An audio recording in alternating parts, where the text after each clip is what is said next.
sure you've had a number of contacts this evening into burning, I suspect. VK3FLJD, portable, VK7JON. If you're interested in tropospheric propagation, autumn in the southern states of Australia is one of the best times to get on the bands. April is the time when the atmosphere is stable. It's the time of large high pressure systems that cross the Great Australian Bight. They deliver still, clear and sunny days, along with cold and still nights, the perfect environment for a temperature inversion.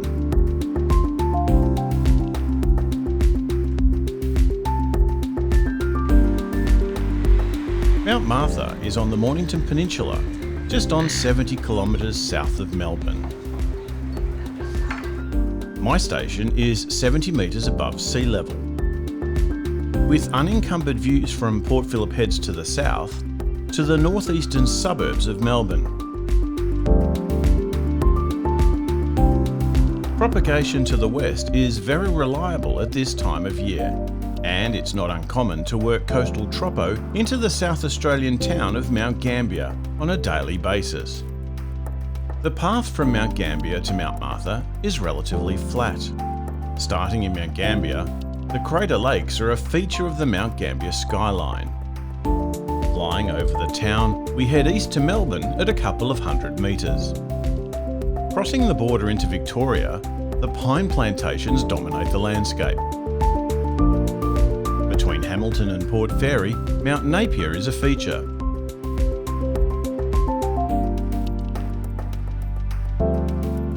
The western plains of Victoria are predominantly agricultural. To the right is Lake Corangamite, near Colac. As Geelong comes into view, so does Port Phillip Bay and the Bellarine Peninsula. The last part of our journey reveals the Mornington Peninsula, and in particular, my QTH at Mount Martha. I use a dual band 2 and 70 cm Yagi, as well as an 18 element 23 cm antenna, both made by antenna amplifiers. These antennas work exceptionally well. A few more for sure. I had my first contact at 6 o'clock this morning, so it's been fairly busy. Geelong Beacon's quite strong.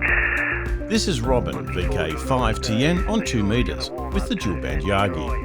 All right, cheers, Bob. Good to catch up, and a nice, steady, strong signal. No QSB at all. VK3B and C, VK5TN. Cheers. Robin and Colin, VK5DK, both live in Mt Gambier and are regulars on the bottom end of 2 metres.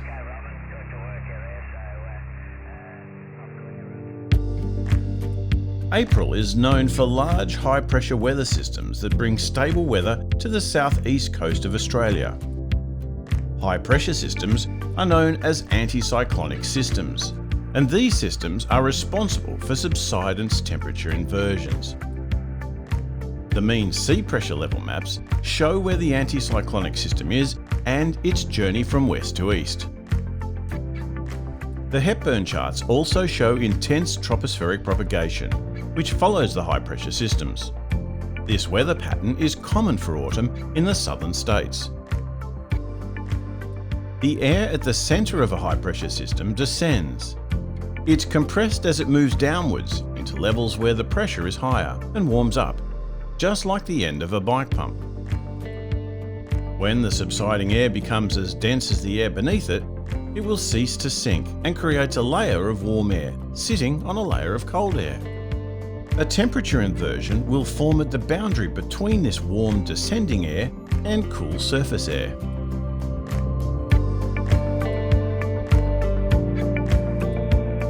Temperature inversions usually form at dawn and dusk, the best time of the day for DX.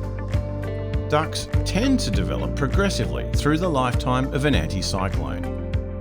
So the biggest tropo openings tend to occur after several days of enhanced propagation. In autumn, we tend to get the best of both subsidence and radiation inversion mechanisms. It's a bit foggy and dewy here. It's 13 degrees I see at the moment, but here bright blue sky everywhere. VK3DLO, VK3II. And Roger, 59 plus, Jimmy, 59 plus. I was beaming Portland originally. An inversion causes radio propagation at certain frequencies known as ducting. There are two types of ducts, surface and elevated. These ducts allow VHF and UHF contacts well beyond that of line of sight.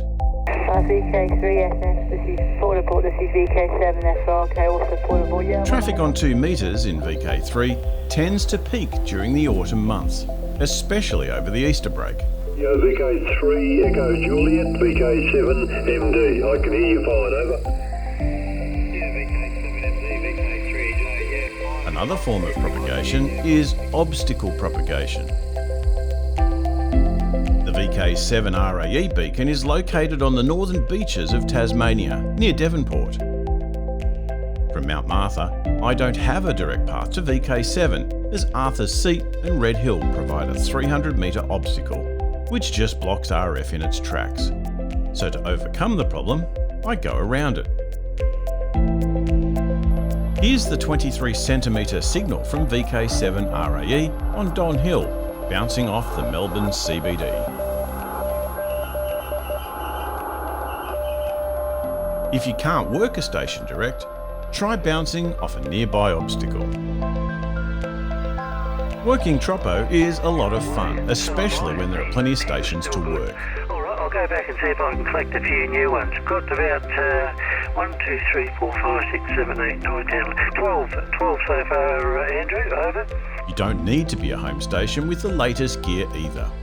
Mobile and portable stations can have tropo contacts just as easily as home stations.